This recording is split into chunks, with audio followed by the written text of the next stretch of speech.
이번 주간에 대통령 선거 사전투표가 있고 다음 주간에는 정식 투표가 있습니다. 누구를 뽑을까요? 각 후보마다 하는 말들, 그 공약들을 들어보면 다 대통령감인 것 같아요. 하기사 국민의 마음을 얻으려고 하는 이 마당에 뭔 말인들 못하겠습니까? 많이 생각하고 얘기를 했겠죠.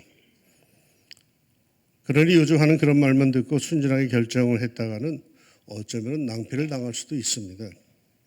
여러분, 신중해야 합니다. 나라의 지도자를 뽑는 일은 신중해야 합니다. 무조건 지지하는 게 얼마나 위험한지 모릅니다. 무조건 우리 편이니까 하며 지지하는 그런 것은 마치 눈 감고 운전하는 사람에게 운전대를 무조건 맡기는 것과 거의 같습니다.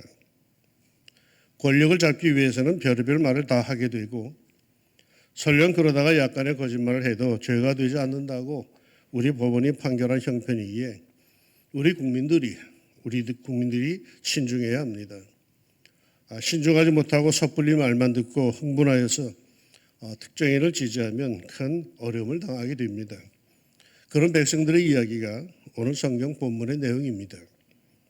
사사기는 이스라엘이 가나안 땅에 들어와 여호수아의 인도로 땅을 점령하고 정착한 후부터 시작해서 사울이 초대 왕이 되기 전까지의 시대에 있었던 일을 기록한 내용이 사사기입니다. 이때 이들의 지도자를 사사라고 불렀는데 이들은 정치적, 군사적, 종교적 지도자였습니다. 평상시에는 재판을 하며 백성들을 정치적으로 지도하였고 전쟁 시에는 지휘관으로 활약을 하였습니다.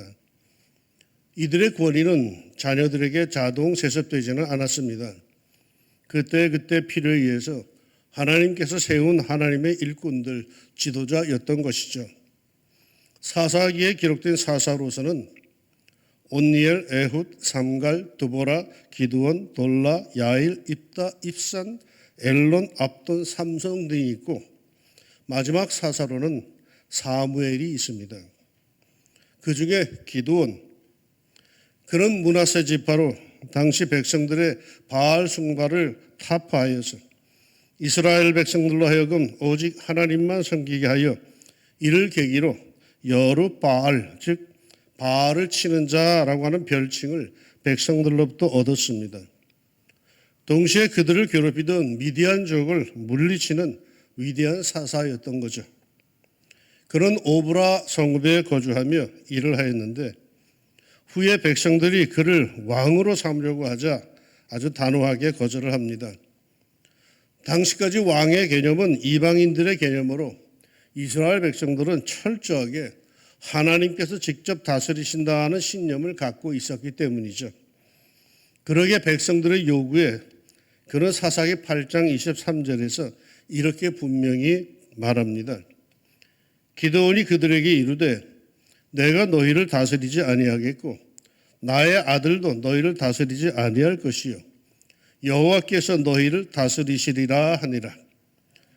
그러니까 자기뿐만 아니라 자기 아들들도 결코 다스리지 않을 것임을 공식적으로 공개적으로 선언을 한 셈이죠.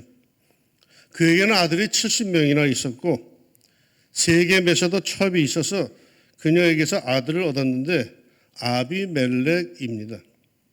오늘 우리들이 볼 내용은 이 아비멜렉과 세겜 사람들의 이야기입니다. 이스라엘의 정치, 군사, 종교의 중심이었던 기드온이 죽었습니다. 그러자 자연히 지도력 공백 상태가 나타났는데 종교적으로는 다시금 백성들이 하나님을 버리고 바알을 섬기게 되었고 뚜렷한 정치적 지도자는 나타나지를 않았습니다.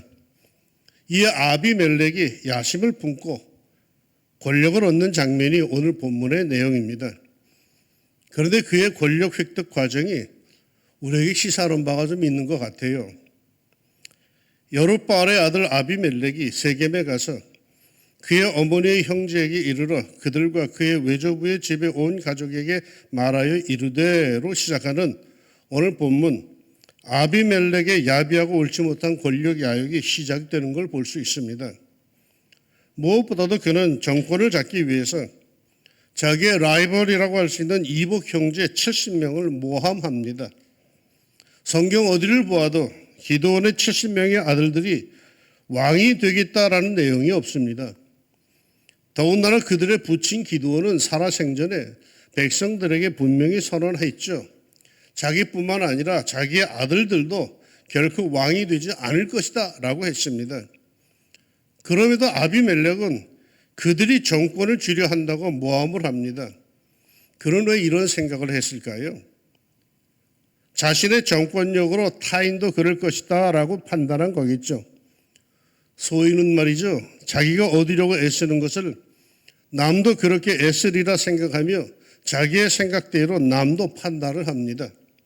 자기가 정권을 갖고 싶으니 저 사람도 그럴 것이고, 자기가 죽이고 싶으니 저 사람도 나를 죽이고 싶을 것이고, 자기가 미워하니 저 사람도 나를 미워할 것이다 하여서 자기의 생각과 타인의 생각을 아주 동일시합니다. 그리고 자기가 그러니 상대방도 그러겠지 하고는 선수를 치는 게 상책이라고 하여서 행동을 하지요. 그래서 그는 자기의 70형제들을 모함하기를 2절에 여룻바알의 아들 70명이 다 너희를 다스림이라고 말합니다. 이건 완전히 중상모략이죠. 흑색선전이죠. 유권자로서의 책임은요, 이러한 흑색선전 속에서 옥석을 가려내는 겁니다. 아무리 듣기 좋아도 흑색선전, 가짜뉴스에 우리 혹해서는 안 됩니다. 그뿐 아닙니다. 아비멜렉은 정권을 잡기 위해서 고향 사람들을 선동을 합니다. 그는 고향 세겜 사람들을 선동하는데 세 가지를 이용합니다. 먼저 세겜 사람들의 종교를 자극합니다. 그는 자기도 분명히 여룻바알 기드온의 아들임에도 불구하고 세겜 사람들에게 70형제를 모함할 때 그들이 여룻바알의 아들이라고 여룻바알 여기에 강조를 두고 자기는 그저 한 사람이라고 소개를 합니다. 청하노니 너희는 세겜의 모든 사람들의 귀에 말하라. 여룻바알의 아들 70명이 다 너희를 다스림과 한 사람이 너희를 다스림이 어느 것이 너희에게 나으냐. 또 나는 너희와 고륙임을 기억하라 하니. 왜 여룻바알을 강조했을까요? 여기에 숨어있는 의도가 있습니다. 세겜 사람들은 바알을 섬기고 있었습니다. 그러니까 바알을 섬기고 있는 세겜 사람들은 바알 신상을 파괴하고 그 신전을 파괴한 기드온에게 감정이 별로 좋지를 않았습니다. 그러기에 이 사실을 부각시키기 위해서 여룻바알이라고 하는 이름을 강조하였고, 그리고는 그 이름을 70형제에게 특별히 강조하며 붙여서 바알을 섬기는 세겜 사람들로 하여금 바알 우상을 타파한 기드온 그의 아들들에게 종교적 적대감을 불러일으키게 한 것입니다. 우리나라 정치판을 보면 툭하면 정치인들이 절간으로 달려가 합장하며 잘 보이려고 하는 것을 볼 수가 있습니다. 불교라는 것이 본래 대자 대비의 정신인데 어찌된 셈인지 우리나라 불교인들은 사소한 것을 갖고도 삐지기를 잘해서 정치인들은 그들의 표를 얻기 위해서 툭하면 절간으로 달려갑니다. 그러나 어디 불교뿐이겠습니까? 선거 때마다 큰 성당을 찾아가서 미사를 드리고 대형 교회에 찾아가서 기도하고 예배하는 모습을 연출하는 정치인들 보기가 어렵지 않습니다. 심지어 지금은 교회 안 나가는데 어릴 때에 교회 다녔다고 하느니 부인의 사돈의 팔촌까지 동원하여서 먼 친척에 목사가 있다느니 장로가 있다느니 하면서 종교인들의 마음을 얻으려고 하는 거 쉽게 볼 수 있죠. 정치를 이용하려는 종교인들도 경계해야 하지만 반대로 종교를 이용하려는 정치인들도 경계해야 합니다. 아비멜렉은 세겜 사람들에게 이러한 종교적 적대감을 불러일으켜서 자기를 지지하게 만듭니다. 그뿐 아니라 그는 세겜 사람들의 자존심을 자극합니다. 기드온 이전까지 사사들은 대개 에브라임 지파였고 그 중심 활동지도 세겜이었습니다. 그런데 기드온은 에브라임 지파가 아닌 므낫세 지파였고 그 활동 중심지도 세겜에서 오브라로 옮겨갔습니다. 그래서 세겜 사람들은 므낫세 지파인 기드온에게 오랫동안 자기들이 누리던 주도권을 빼앗겼다는 피해의식과 경쟁의식을 갖고 있었습니다. 뭐 우리나라도 비슷하지 않습니까? 뭐 경상도다 전라도다 하는 지역 분위기들이 그렇습니다. 그 쓸데없는 자존심을 버립시다. 대한민국 대통령은 대한민국 그 누구도 그 어느 지역 출신도 다 대통령이 될 수 있습니다. 이 아비멜렉은 이러한 분위기가 팽배한 에브라임 지파인 세겜에 와서 이 에브라임 지파의 경쟁의식과 피해의식을 자극하면서 말을 합니다. 므낫세 지파인 여룹바알의 아들 70형제가 너희를 다스리는 것이 좋으냐 하면서 에브라임 지파의 자존심을 자극한 거죠. 그리고 결정적으로 혈연을 자극합니다. 2절에서 결론을 나는 너희와 고륙임을 생각하라.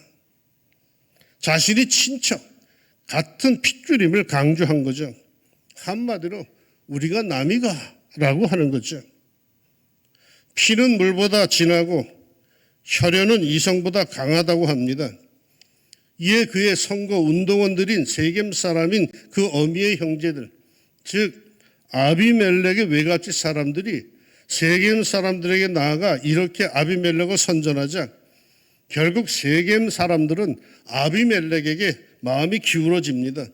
3절 하반절에 그들의 마음이 아비멜렉에게로 기울어서 이르기를 그는 우리 형제라 하고 바알불이 신전에서 은 70개를 내어 그에게 주매 하여서 단순히 고향이 혈연이 지방이 같다는 이유로 그를 지지하며 그에게 은 70개의 정치 자금까지 줍니다. 아비멜렉은 이렇게 자기 고향을 통해 지지 기반을 얻고 정치 자금을 얻자 그것으로 불의한 폭력배를 고용하더니 자기의 이복 형제들인 기드온의 아들 69명을 한 번에 살해해버립니다. 4절에 아비멜렉이 그것으로 방탕하고 경박한 사람들을 사서라고 하는 말은 정치 자금 은 70개로 폭력배를 고용했다는 말이죠. 우리말로 하면 뭐 용팔이니 하는 정치 깡패들, 조폭들을 사서 무고한 정적들을 다 제거했다라는 말입니다.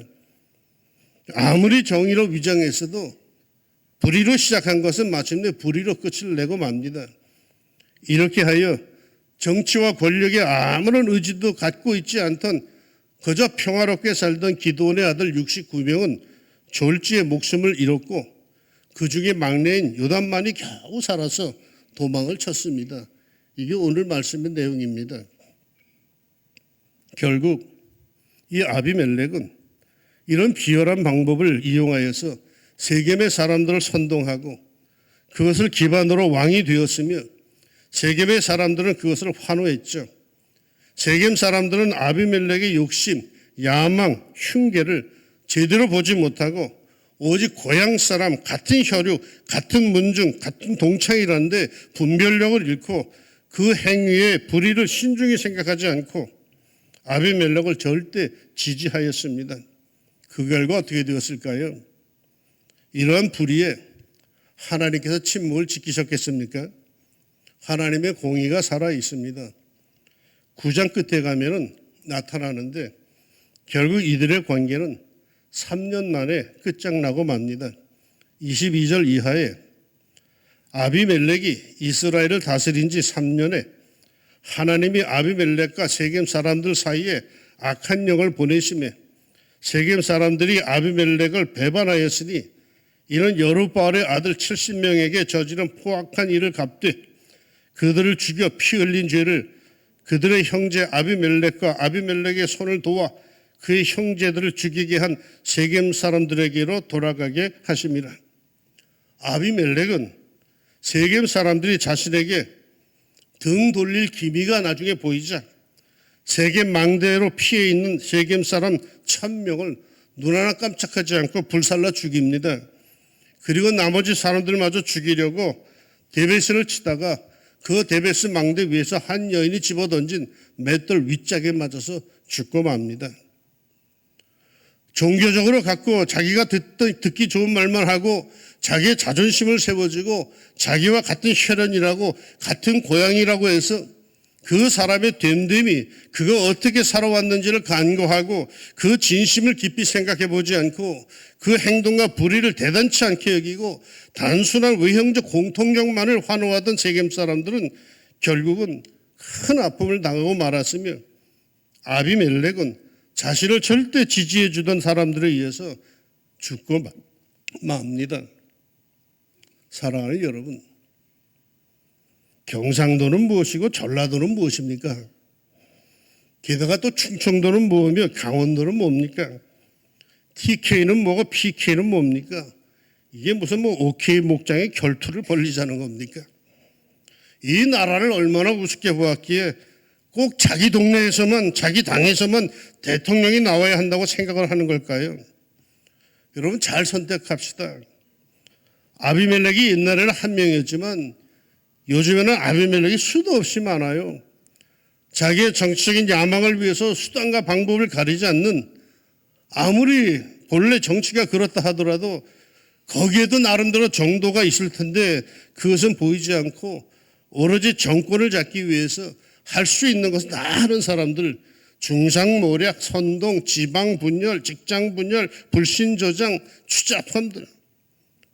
원래 우리는 지방색으로 갈라지고 출신학교로 갈라지고 다니는 직장으로 갈라지고 종교로 갈라지더니 더 나아가서 같은 종교 안에서도 진보니 보수니 좌파니 우파니 하며 또 갈라질 위험에 직면해 있습니다.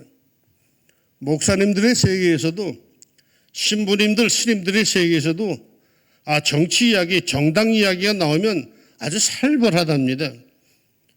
왜 이렇게까지 되었을까요? 우리나라 대한민국의 지도자는 꼭 기독교인이어야 할 필요 없어요. 타종교인도 무종교인도 상관이 없어요. 꼭 우파만 되어야 한다, 좌파가 되어야 한다, 진보여야 한다, 보수가 되어야 한다는 것도 여러분 사실 의미가 없어요. 경우에 따라서, 시대에 따라서 이건 얼마든지 달라질 수 있는 거예요. 그건 다 우리들의 취향인 거예요. 나라의 발전을 위한다면 얼마든지 바뀔 수 있는 거예요. 오직 중요한, 변하지 않는 중요한 원칙은 그 사람이 진실하고 참된 나라 사랑에 진심이 있고 정직하며 비전과 리더십이 있느냐입니다. 단순히 정권에 대한 욕망만 가득한 사람들, 무슨 말이든지 자기 편한 대로만 하는 사람들, 그건 안 돼요. 믿을 수가 없거든요. 미국의 루즈벨트 대통령이 당시 해군 장관인 스윈슨 씨에게 정치의 이념을 물었더니 이렇게 대답했더래요. 지금까지 3가지 원칙을 따라 살아왔습니다. 첫째, 파도가 밀려올 때는 사자처럼 용감해지는 것이고, 둘째, 파도가 더 높아 배를 덮을 때는 쥐를 잡는 일이고, 셋째, 어떻게 해야 할지 의심스럽고 당황할 때는 무조건 정의 편을 택해왔습니다. 누굴 찍을지 모르시겠습니까? 그렇다면 무조건 정의 편을 찍으세요. 정의 편에 섰다가 설령 고통을 당한다 해도 그 고통은 떳떳한 겁니다. 자기 당을 찢지 마세요. 자기 동네 사람들 찢지 마세요. 정의를 택하세요. 이제 우리는 이번 주간에, 그리고 다음 주간에 이 나라의 지도자를 선택합니다. 여러분, 정말 잘 선택합시다. 세상 사람들이야 지방을 따라서, 혈연을 따라서, 이권을 따라서, 학연을 따라서, 직장 따라서, 정당을 따라서 단순하게 선택할지 모르지만, 우리 말이야 오직 하나님의 명령에 절대 순종해야 하는 우리 그리스도인들은 그 모든 인간적인 욕망과 관계와 이익을 초월하여서 이 민족을 생각하고 나라의 현실과 미래를 생각하고 우리의 자녀손들을 생각하고 이 땅의 정의를 생각하여서 신중한 투표를 합시다. 제가 지금 정치 설교하는 거 아닙니다. 나라 지도자 잘 뽑자는 설교하는 겁니다. 선거 투표하는 날 당일날 아침엔 안 하던 새벽 기도라도 좀 하세요. 그리고 좀 더 길게, 깊이 있게 기도를 하고 한 번 더 생각하고 우리가 인물을 선택합시다. 결코 투표를 포기하지는 맙시다. 놀러간 날이다, 놀러가자 그러지 마세요. 투표하고 놀러가세요. 우리들의 깊이 있는 고민과 기도 속에 선택한 그 선택, 그 우리들의 선택에 모쪼록 하나님께서 축복하셔서 진정 이 나라와 민족을 사랑하는 일꾼이 우리 앞에 설 수 있기를 진심으로 소망합니다. 기도합시다.